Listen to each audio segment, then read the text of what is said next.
तो काय बोलणार, आज भारत स्वतंत्र झाला, नाहीतर म्हणणार की गणतंत्र दिवस आहे.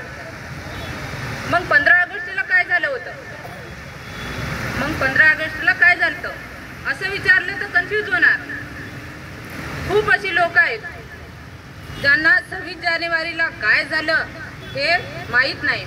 याचं कारण हे आहे, पहिले शाळेमध्ये प्रत्येक जयंतीला स्पीच वगैरे देत होते, पण आता हळूहळू ते कमी होत आहे. आता शाळेमध्ये तसं काही होत नाही. आताच्या शाळेत तसं काही होत नाही. आताच्या शाळेमध्ये, कोणत्याही शाळेमध्ये महापुरुषाची जयंती असली की एक फोटो लावायचा समोर, प्रत्येकाने फूल टाकायचे, बस झालं. त्यानंतर बसावर जाऊन अहो त्यांना सांगणार कोण, महापुरुषांनी काय इतिहास रचला तो. 15 ऑगस्ट आला, झेंडा फडकवला, झालं. भारत माता की जय, बस. 26 जानेवारी आली, झेंडा फडकवला, थोडीफार डान्स झाले, गीत झाले, बस. त्यांना सांगणार कोण की 26 जानेवारीला काय झालं ते.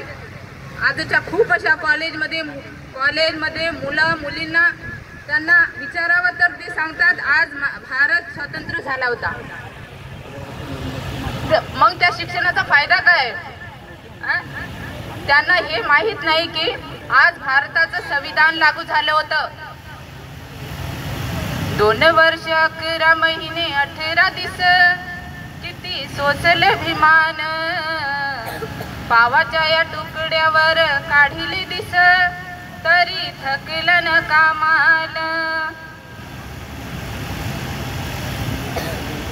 डॉक्टर बाबासाहेब आंबेडकरांना संविधान लिहिण्यासाठी जीवाचं रान केलं. खूप लोक म्हणतात संविधान बाबासाहेबांनी नाही, सर्वांनी मिळून लिहिलं. बाबासाहेब संविधान समितीचे अध्यक्ष होते, त्यांच्यासोबत 6 सदस्य होते, पण काही कारणावरून ते येऊ शकले नाही. संविधान सभामध्ये कुणी बाहेरगावी गेले, कुणी येत नव्हतं, तर कुणी आजारी होतं. कुणी आजारी असल्यामुळे ते येऊ शकले नाही. त्यामुळे संविधानाचा सर्व कारभार बाबासाहेबांवर पडला. बाबासाहेबांची तब्येत बरी नसताना सुद्धा त्यांनी सर्व समाजासाठी, जे लोक म्हणतात ना त्यांनी आमच्यासाठी काय केलंय, त्या सर्वांना बाबासाहेब आंबेडकरांचे उपकार आहेत. संविधान फक्त एकाच जातीसाठी, समाजासाठी नव्हे, तर सर्वांसाठी, सर्व स्त्रियांसाठी, पुरुषांसाठी, मुलांसाठी, मुलींसाठी, पशूंसाठी, पक्ष्यांसाठी, सर्वांसाठी आहे.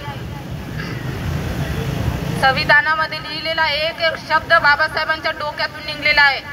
आणि म्हणूनच मी म्हणते, अरे तुम्ही खातात त्या भाकरीवर, आम्ही खातो त्या भाकरीवर, बाबासाहेबांची सही आहे र. तुम्ही खातात त्या भाकरीवर, आम्ही खातो त्या भाकरीवर, बाबासाहेबांची सही आहे र. बाबासाहेबांची सही आहे र. बाबासाहेबांची सही आहे र. जय भीम, जय भारत, जय संविधान.